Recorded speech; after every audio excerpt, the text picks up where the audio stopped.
দেশ এবং দেশের বাইরে থেকে যারা দেখছেন সবাইকে অভিনন্দন ও শুভেচ্ছা।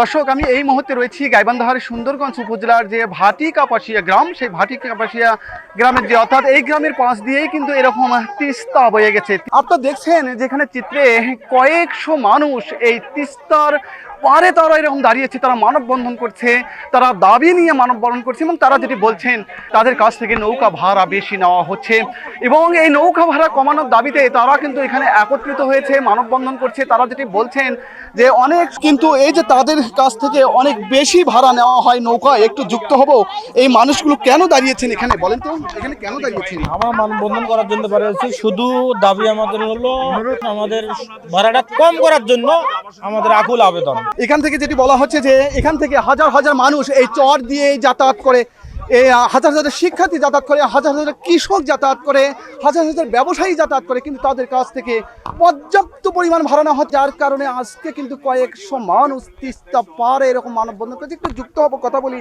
আপু, কেন দাঁড়িয়েছেন এখানে? আমরা নৌকা ভাড়ার জন্য দাঁড়াইছি। কি হচ্ছে নৌকা ভাড়া? নৌকা ভাড়া আমাদের 40 টাকা 50 টাকা করছে, আমরা এটা দিতে পারতাছি না। আমরা স্কুলে যাইতে পারি না, কলেজে যাইতে পারি না। অনেক গরু বাছুর মানুষ অভাবে এই নৌকা ভাড়া 50 টাকা 40 টাকা দিয়ে আমাদের হয় না। আমরা কখনো বাচ্চাদের 3 দিন ভাড়া দিতে পারি, আর 4 দিন দিতে পারি না। সপ্তাহে এরা 3 দিন স্কুল করে, আর 4 দিন করতে পারে না। 6 শতক জমি সরকারে দিছে, এই জায়গায় এরা দিন মজুরি কাজ করে খায়। সাধারণ মানুষের উপর কিসের জন্য সরকার এই জুলুমটা করতেছে যে 40 টাকা 30 টাকা দিতে হবে ভাড়া?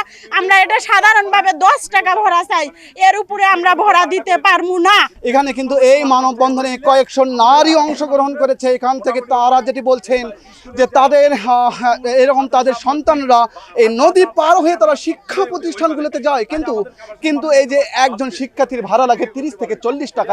একজন শিক্ষার্থী শিক্ষা প্রতিষ্ঠানে পৌঁছতে তার ন্যূনতম প্রায় 60 টাকা খরচ হচ্ছে। এখান থেকে নারীরা যেটি দাবি করছেন যে তাদের এই শিক্ষার্থীদের ভাড়া মওকুফ করা হোক। আমরা একটু কথা বলে একটু যুক্ত হই। কি চাচ্ছেন, কেন দাঁড়িয়েছেন এই মানববন্ধনে? আমাদের দাবি একটাই, আমাদের সুন্দরগঞ্জ থানার 15 নং কাপাসিয়া ইউনিয়ন, সেই অঞ্চলের মধ্যে একটি ওয়ার্ড শুধু গাড়ি চলাচলের ব্যবস্থা আছে। 8টি ওয়ার্ডে আমাদের নদীগরল বিলীন হয়ে গেছে। সরকার আবাসন করার মধ্যে প্রায় 15 থেকে 20 হাজার লোক বসবাস করে। তো বসবাস করে এখন এই লোকগুলা মানে খেটে কলেজ স্কুল মাদ্রাসা যা আছে সব ওই পারে। তা আমাদের বাচ্চারা গরু বাছুর যেটা অসুস্থ হয় সবগুলো ওই পারে যা করতে হয়। ডেইলি 3 বার 4 বার যাইতে হয়, আসতে হয়।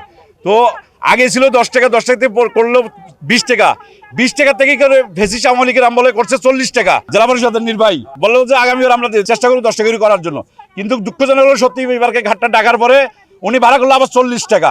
এখন আমরা 10 টাকা চাই, আমাদের দাবি 10 টাকা। এই ভাটি কাপাসিয়া এলাকার মানুষরা যেটি দাবি করছেন সেটি হলো যে তাদের ভাড়া 10 টাকা করতে হবে, নৌকা ভাড়া।